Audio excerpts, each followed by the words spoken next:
bilang masa depan adalah listrik. Tapi bagaimana kalau mereka salah? Sebuah cetak biru yang bocor baru saja mengguncang dunia otomotif.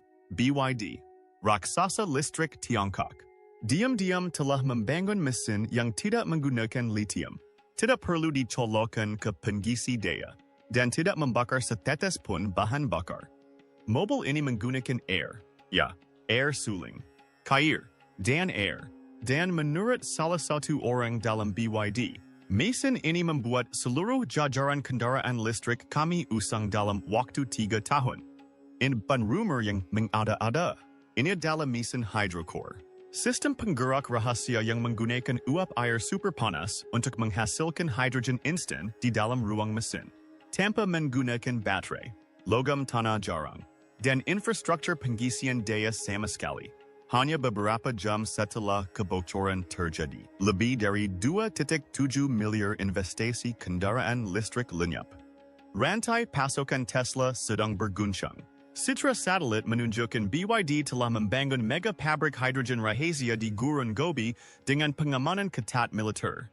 Dan kita baru menyentuh permukaannya saja.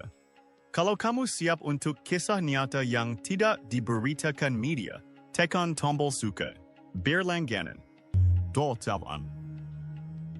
dan aktifkan notification. Karena dalam 10 menit ke depan, kamu akan menyaksikan pergolakan otomotif terbesar sejak penemuan mesin pembakaran internal.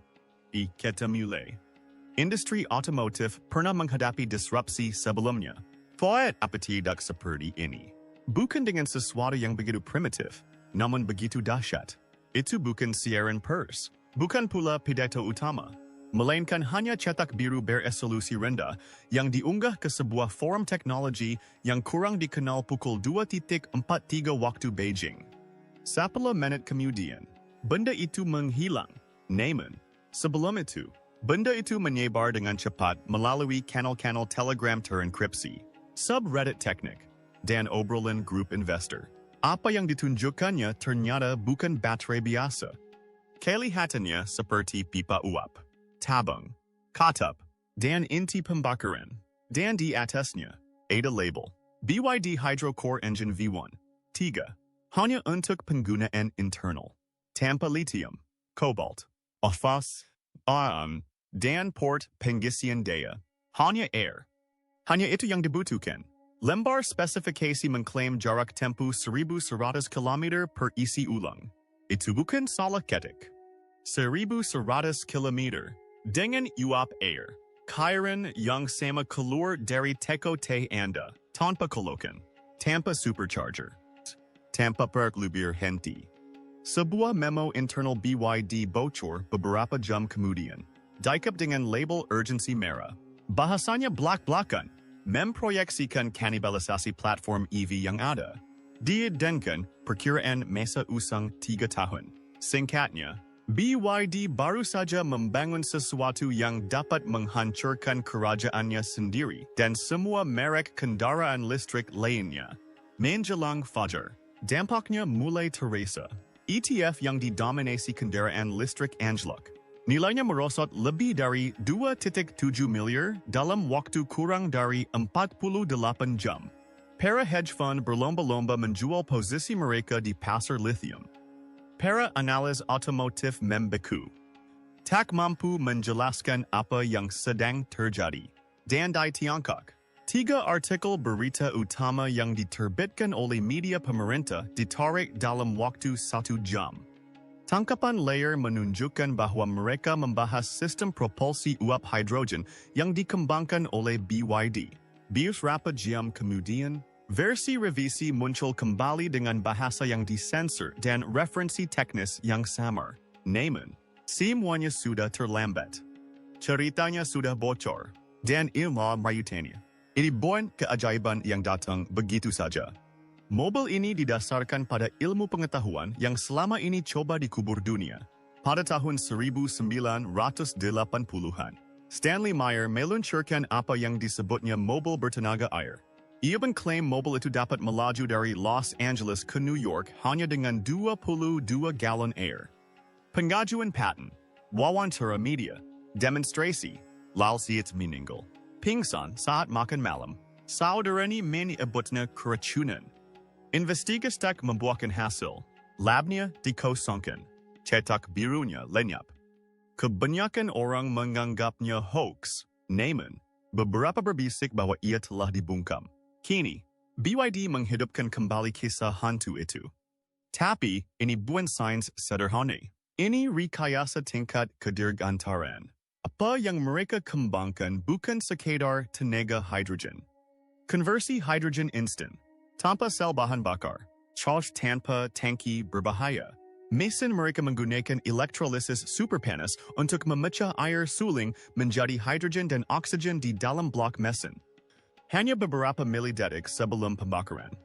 Artinya, tidak ada penyimpanan, tidak ada pengangkutan, dan tidak ada risiko ledak ledakan. Sistem hanya aktif saat pedal gas ditekan. Saat diam, sistem ini akan mendingin. Aman, efisien, dan jika datanya valid, luar biasa kuat. Para insinyur memperkirakan tingkat efisiensi thermal sebesar 78%. Angka yang tidak outlet dari yang dicapai model hidrogen awal. Dan paten itu, yang menjelaskan ruang uap katalitik siklus ganda, paten itu diajukan di Shenzhen pada April 2025 dan lenyap hanya 2 minggu kemudian dari basis data Tiongkok. Ada yang bilang paten itu ditarik oleh negara. Ada pula yang mengira paten itu tersimpan di Arsip Pertahanan Nasional. Namun, teknologi ini tidak hanya mengancam perusahaan-perusahaan kendaraan listrik. Namun, teknologi ini juga menghantam inti kerajaan litium. Dan tak seseorang pun merasakannya lebih dari Elon Musk. Beberapa bulan yang lalu, Tesla menyelesaikan kesepakatan senilai 10 miliar dengan Piedmont Minerals untuk jaminan pasokan litium hingga tahun 2040. Kesepakatan itu seharusnya menjadi langkah yang sangat brilian. Sekarang, tampaknya itu sehukuman abis mati. Karena jika mobil bisa berjalan dengan air, litium akan menjadi batu bara baru. Peninggalan usang dari teknologi masa lalu. Musk menanggapi dengan satu-satunya cara yang ia tahu. Dengan sebuah tweet samar, ini lebih buruk daripada efek Osborne. Tulisnya, lalu dihapus. Bagi yang belum tahu, efek Osborne mengacu pada situasi ketika sebuah perusahaan secara tidak sengaja mematikan permintaan produknya sendiri dengan mengisyaratkan akan adanya produk yang lebih baik. Namun kali ini, itu bukan rumor. Itu menyata. Dan bukan Tesla yang berinovasi. Seluruh infrastruktur Tesla. Lebih dari 50,000 supercharger di seluruh dunia. Pabrik baterai litium raksasanya. Dan ekosistem daur ulang loop tertutupnya bisa menjadi tidak relevan dalam semalam. Para pendaur ulang baterai kehilangan nilai 1,4 miliar hanya dalam satu hari Senin. Para analis mulai menyebut momen itu bukan sebagai gangguan, melainkan keruntuhan.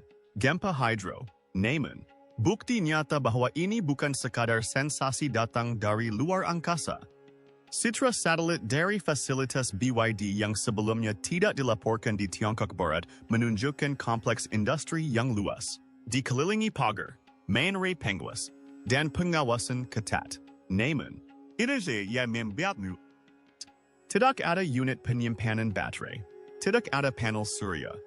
Alih-alih, yang terlihat hanyalah deretan tangki silinder, terbang turbin, dan sesuatu yang tampak seperti menara pendingin. Penduduk setempat melaporkan adanya getaran frekuensi rendah, suara gemuruh seperti turbin berputar, dan para teknisi berdatangan dalam konvoi lapis baja. BYD bersikeras bahwa itu adalah proyek panas bumi. Kemudian, sebuah video drone bocor. Papan informasi internal menunjukkan kebenarannya. Reaktor inti hidrogen, divisi Sky River. Para analis mengamati dengan saksama. Mereka memperkirakan kapasitas konversi hidrogen sebesar 5 gigawatt. Cukup untuk menggerakkan 2 juta mesin air per tahun. Bukan prototype, bukan laboratorium, melainkan fasilitas yang beroperasi. Dan nama operasi misterius ini, Project Sky River. 3 tahun lebih cepat dari jadwal. Didanai penuh. dan beroperasi 24 jam sehari, 7 hari seminggu. Sementara para pesaing masih berjuang mengatasi masalah kilowatt. BYD justru menghancurkan seluruh sistem baterai. Tanpa kabel, tanpa stasiun pengisian daya, hanya hidrogen, panas, dot, dan tenaga kuda. Ini bukan hanya mendefinisikan ulang sebuah mesin, ini memicu reaksi berantai. Karena ketika dunia menyadari arti project Sky River bagi baterai, pasar tak tinggal diam. Gempa dimulai di Shenzhen. Gempa menghantam Wall Street. Lalu bagaimana dengan gempa susulannya? Gempa susulan ini mengguncang dunia. Hanya dalam 9 hari.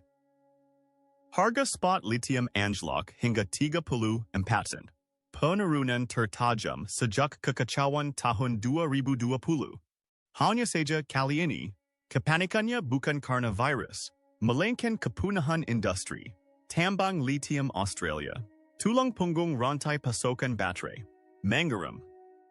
Pengiriman terhenti, para eksekutif panik.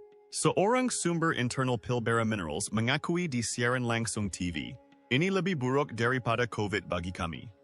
Tidak ada strategi pemulihan. Ribuan ton litium terbengkalai di fasilitas penyimpanan di Perth, Santiago, dan Qinghai. Semalam, Chile, produsen litium terbesar kedua di dunia, menyerukan perundingan perdagangan darurat dengan mitra ekspor baterai utamanya. Presiden Mitterrand mengeluarkan peringatan keras. Jika air menggantikan litium, seluruh model ekonomi kita harus ditulis ulang. Namun, tidak semua orang merugi. Sementara perusahaan-perusahaan yang bergantung pada litium merugi miliaran dolar, satu saham melonjak bagai rudal. BYD, dalam 48 jam. Kapitalisasi pasar BYD melonjak 58%. Perusahaan ini sempat melampaui Tesla dan menjadi produsen mobil paling berharga di dunia. Para investor berbondong-bondong masuk, seolah-olah ini adalah Apple berikutnya, Google berikutnya, peluncuran iPhone berikutnya.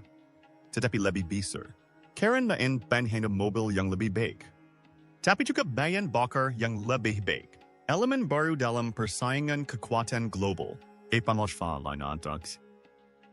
Dan BYD mengendalikan persaingan tersebut. Namun, keajaiban yang sesungguhnya, mesinnya sendiri. Prototipe awal diuji di Tibet, medan pertempuran di ketinggian yang brutal, di mana mesin pembakaran megap-megap dan baterai membeku. Hasilnya, melampaui ekspektasi. Prototipe bertenaga air BYD ini mengungguli Tesla Model S dalam 2 balapan drag menanjak berturut-turut. Tanpa baterai, tanpa waktu pengisian daya, tanpa litium, hanya air suling dan ruang katalitik bertekanan yang menghasilkan hidrogen dan oksigen murni sesuai kebutuhan, lalu membakarnya hingga bersih. 060 dalam 3.2 detik. Dan apa yang keluar dari knalpot? Uap, tepat 100 derajat Celcius. Tanpa karbon, tanpa nitrogen oksida, tanpa bau, hanya uap. Tak ada logam tanah jarang. Tak ada kobalt dari tambang bekas perang. Tak ada nikel. Tak ada tumpahan asam. Tak ada baterai anak di Kongo. Hanya air masuk. Uap keluar. Para insinyur menyebutnya napas naga. Ia tak meraung, melainkan mendesis. Ritme panas dan uap yang berdenyut. Terasa hampir hidup. Rekamannya bocor di internet. Dan dalam hitungan jam. Dibedah bingkai demi bingkai oleh setiap analis otomotif dan fisikawan di YouTube. Putusannya, itu nyata, berhasil, dan datangnya lebih cepat dari yang diperkirakan siapapun. Saat itulah badai geopolitik menerjang dengan kekuatan penuh. Di Washington, Senat mengadakan sidang darurat dengan judul Gangguan Asing Terhadap Infrastruktur Energi Domestik. Terjemahannya, Tiongkok baru saja membangun sesuatu yang tidak terbayangkan oleh Amerika dan belum dapat ditiru. Sebuah laporan Pentagon yang bocor telah sampai ke tangan sejumlah jurnalis. Terdengar seperti fiksi ilmiah, tetapi dengan implikasi dunia nyata. Dominasi hidrogen Tiongkok mengancam akan meruntuhkan aliansi baterai yang ada. Indeks risiko terbaca. Frasa yang paling menarik, Pergeseran keseimbangan kekuatan global kemungkinan terjadi dalam 36 bulan. Jika tidak dihitung, Ford dan GM segera melobi untuk membatasi impor kendaraan hidrogen BYD ke Amerika Utara. Mereka menyebutnya sebagai risiko keamanan nasional. Di balik pintu tertutup, mereka mengakui masalah sebenarnya. Mereka tidak punya produk pesaing. Tidak malu. Sementara itu, Departemen Energi berupaya keras mengalihkan dana ke penelitian propulsi natrium hidrida. Namun, laporan internal menunjukkan bahwa mereka tertinggal setidaknya 4 tahun. Mungkin lebih. Lalu tibalah hal yang tak terpikirkan. Gedung Putih mulai mengusulkan penggunaan undang-undang produksi pertahanan bukan untuk perang, bukan untuk pandemi terhadap mesin air. Undang-undang yang sama yang digunakan untuk meningkatkan produksi vaksin kini mungkin digunakan untuk memblokir mobil yang menggunakan H2O. Namun, kepanikan tidak hanya terjadi di Washington. Kepanikan juga melanda negara penghasil minyak. Saudi Aramco, raksasa minyak Timur Tengah, menginvestasikan 1 miliar dalam penelitian dan pengembangan hidrogen sintetis dalam upaya putus asa untuk tetap bertahan. Namun, itu tampak seperti taruhan yang dilakukan setelah kudanya meninggalkan kandang. ExxonMobil belansarkan gempuran media. Iklan yang mengklaim mobil air tidak aman, tidak teregulasi, dan belum teruji. Mereka menampilkan ledakan, grafis menakutkan, dan tabrakan fiktif. Namun, itu tidak berhasil karena orang-orang tidak menonton iklan. Mereka menyaksikan mesin uap mendesis di pegunungan, sementara Tesla mendingin di kabel pengisi daya. OPEC mengeluarkan pernyataan bersama yang memperingatkan perang hidrogen jika BYD menolak membagikan patennya secara global. Pernyataan mereka dingin. Penimbunan teknologi metode konversi hidrogen dapat menyebabkan ketidakstabilan ekonomi sistemik. Terjemahan? Bajikan, atau akan ada konsekuensinya. BP yang merasakan arah angin, mengumumkan akan mengubah salah satu kilang terbesarnya di Texas menjadi kompleks uap hijau. Sebuah kilang tanpa minyak. IADOS. Hanya pemurnian air dan turbin hidrogen. Namun, sekali lagi, mereka tertinggal. BYD telah mengajukan 36 paten di 9 negara. Secara preemptif, diam-diam, dengan perlindungan yang sangat ketat. Dan itulah bagian yang tak seorang pun prediksi. Ini bukan prototipe rakitan garasi. Ini adalah strategi perang perasaan. Peluncuran yang telah direncanakan sejak lama. Benteng hukum multibenua. Saat dunia sedang memperdebatkan jangkauan baterai litium-ion, BYD telah menjadikan air sebagai senjata. Dan kini, gerbang telah terbuka. Apa yang terjadi selanjutnya tak terelakkan. Mereka mencoba menghentikannya dengan tuntutan hukum, propaganda, dan politik. Tapi ini bukan lagi sebuah produk. Adalah sebuah gerakan. Dan ketika perang paten meletus, semuanya sudah terlambat. Pukul 9.41 waktu Beijing. Pengacara paten BYD mengajukan dokumen pembelaan setebal 6.800 halaman yang ditandatangani dan disegel secara digital di Organisasi Hak Kekayaan Intelektual Dunia di Jenewa. Beberapa saat kemudian, Toyota, Honda, dan Hyundai bersama-sama mengajukan gugatan hukum yang agresif. Klaim mereka bahwa desain inti mesin uap BYD yang melanggar model difusi panas katalitik yang telah terdaftar sebelumnya telah diajukan pada tahun 2019. Namun, BYD siap berperang. Mereka mengajukan 47 gugatan balasan hanya dalam 2 hari, menuduh perusahaan-perusahaan Jepang melakukan spionasi korporat sejak tahun 2021. Satu dokumen berisi catatan penerbangan, inventaris drive USB, dan bahkan pesan Slack yang disedap.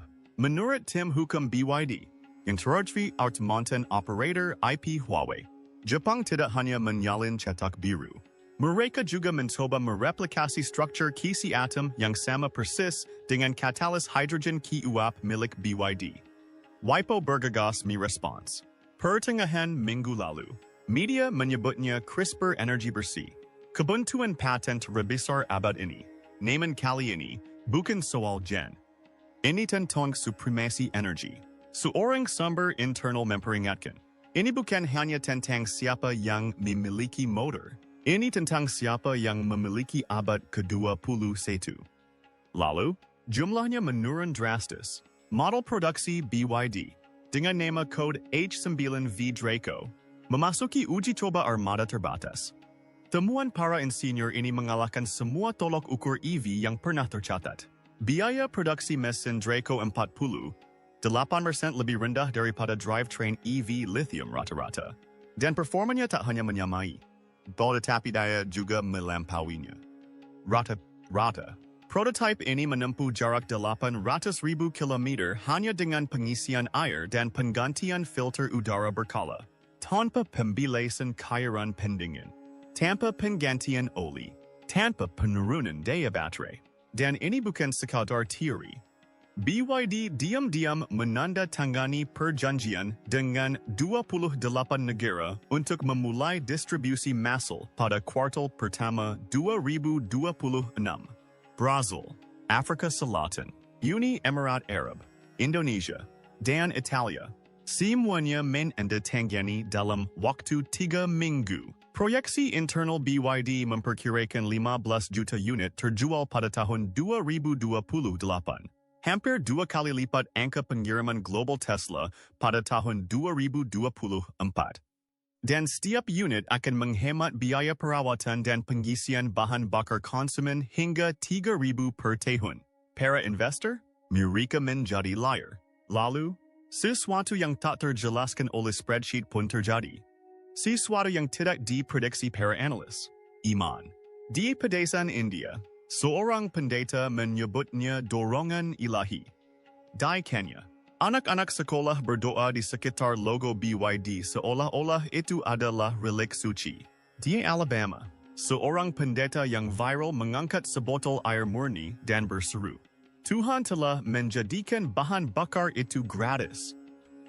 Sementara itu, sudut-sudut gelap internet dipenuhi teori-teori. Forum konspirasi berteriak, mesin air telah dimatikan pada tahun 1980-an. Mereka tidak bisa mematikan yang ini. Beberapa mengklaim CIA telah mengubur teknologi serupa selama beberapa dekade. Yang lain mengunggah video palsu pesawat bertenaga air. Mengklaim langkah selanjutnya adalah gerak abadi. Dalam satu klip, seorang kreator TikTok yang menuangkan air keran ke bagasi BYD dan melaju kencang menuju pegunungan. Tidak ada suara Mesin, hanya desisan uap yang lembut. Video itu sendiri telah ditonton 96 juta kali dalam 48 jam. Tapi di mana media barat? Selama 5 hari berturut-turut. Tidak ada satu pun media besar di BOS, ISIS atau Eropa yang meliput berita tersebut. Tidak ada halaman depan. Tidak ada berita utama. Tidak ada apa-apa. Rasanya seperti ada yang menyalakan saklar mati listrik. Dan selama 5 hari itu, valuasi BYD melampaui Volkswagen, lalu Ford, lalu GM, dan kemudian Tesla. Hanya stasiun televisi pemerintah Tiongkok yang menayangkan segmen khusus berdurasi 12 menit yang menyatakan Tiongkok telah mengakhiri tirani bahan bakar fosil. Dan di tengah-tengahnya ada satu frasa yang menyebar bak api di forum-forum teknik dan ruang obrolan pemrograman air menang. Karena ini bukan sekadar mesin, melainkan tombol reset. Sebuah revolusi yang senyap. Dan kekuatan lama. Piushan minyak besar. Raja-raja litium. Para penjaga gerbang teknologi. Belum siap. Saudi Aramco berjuang keras untuk tetap relevan. Menginvestasikan 1 miliar ke dalam laboratorium hidrogen sintetis di Norwegia. Exxon Mobil meluncurkan kampanye iklan yang menyebut mesin air tidak stabil. Belum teruji. Tidak aman. Lengkap dengan ledakan mobil CGI dan bola api. BP mengubah strategi sepenuhnya. Mengumumkan konversi fasilitas terbesarnya di Texas menjadi kompleks uap ramah lingkungan. Tapi itu tidak masalah. BYD telah mengajukan 36 paten di 9 negara dan semuanya benar-benar anti-bantahan. Bahkan Gedung Putih pun panik. Setelah memo Pentagon yang bocor menggambarkan dominasi hidrogen sebagai pengganggu geostrategis, sidang darurat Senat meletus di Washington. Seorang senator menginterogasi seorang pejabat Departemen Energi di siaran langsung televisi. Kah kita sedang dikalahkan oleh mesin uap? Para ilmuwan Departemen Energi mencoba meyakinkan para anggota parlemen dengan alternatif. Sel natrium hydride, propulsi udara bertekanan, bahan bakar biosintesis. Tetapi semua opsi itu tertinggal bertahun-tahun. Dan BYD? Mereka masih beberapa bulan lagi dari produksi massal. Lalu, dalam sebuah wawancara pribadi, seorang pejabat anonim dari produsen mobil besar Amerika mengungkapkan sesuatu yang mengejutkan. Eureka melewatkan era baterai. Saat kami sibuk menambang litium, Mereka sedang membangun naga. Begitulah para insinyur menggambarkan mesin uap. Tak menderu seperti bensin. Tak berdengung seperti listrik. Ia mendesus, bernapas, dan mengembuskan uap seperti mesin kuno yang terlahir kembali. Dan di Tibet, uji coba sipil pertama mengejutkan semua orang. Di jalur drag gunung yang curam, prototipe Draco dari BYD mengalahkan Tesla Model S dari 0 hingga 60. Dalam waktu hanya 3.2 detik tanpa satu pun baterai lithium di dalamnya. Para penonton menyaksikan dalam diam ketika awan putih menggepul di belakangnya seperti asap dari kuil. Tak hanya cepat, tapi juga puitis. Dan diam-diam, nyaris tak terlihat, dunia mulai berubah. Norwegia menawarkan pendaftaran gratis untuk kendaraan bertenaga air. Chile mengusulkan perjanjian perdagangan air bilateral dengan Tiongkok. Australia membuka kembali 2 pabrik hidrogen yang ditutup setelah harga litium anjlok. Dan di Korea Selatan, CEO Hyundai diduga mengatakan kepada para investor secara tertutup, kami melewatkan titik balik. Lagi. Era litium baru berlangsung selama 15 tahun. Era ini telah membangun kerajaan, menggeser batas wilayah, dan menghasilkan miliarder dalam semalam. Namun kini, era air telah tiba. Dan itu berbisik melalui turbin, mendesis dari manifold, mengepul di jalan raya. Satu-satunya pertanyaan yang tersisa adalah, siapa yang berani menghentikannya sekarang? Jika ini mengguncang pandangan Anda tentang masa depan, tekan tombol suka dan berlangganan untuk mendapatkan lebih banyak cerita yang tidak pernah mereka inginkan untuk Anda dengar. Tinggalkan komentar di bawah. Apakah ini akhir dari litium? Atau justru awal dari sesuatu yang lebih besar? Tetap waspada. Tetap ingin tahu. Karena disrupsi berikutnya sudah mulai terbentuk.